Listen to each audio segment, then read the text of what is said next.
శ్రీమాత్రే నమః.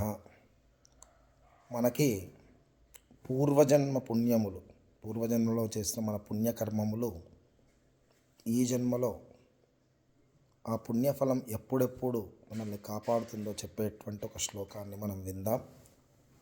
వనేరణే శత్రుజలాగ్ని మధ్యే మహార్ణవే పర్వతమస్తకే వా సుప్తం ప్రమత్తం విషమస్థితం వా రక్షంతి పుణ్యాని పురాకృతాని.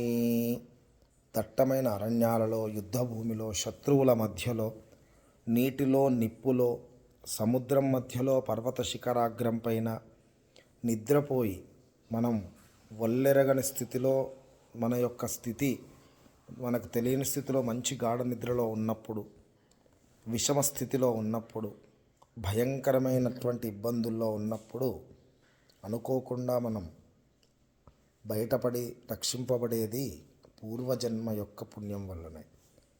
ఉదాహరణకి మనం మహానగరాల్లో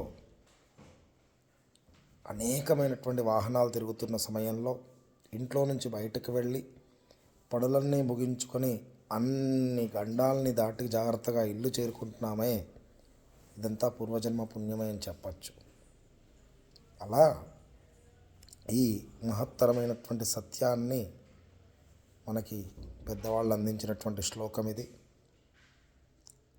ఏ పుణ్యకర్మ చేసినా మనకి ఆపత్కరమైన, విపత్కరమైన, భయంకరమైన సమయాల్లో ఆ పుణ్యమే తోడుండి మనల్ని కాపాడుతుంది అని అర్థం. శ్రీమాత్రే నమః.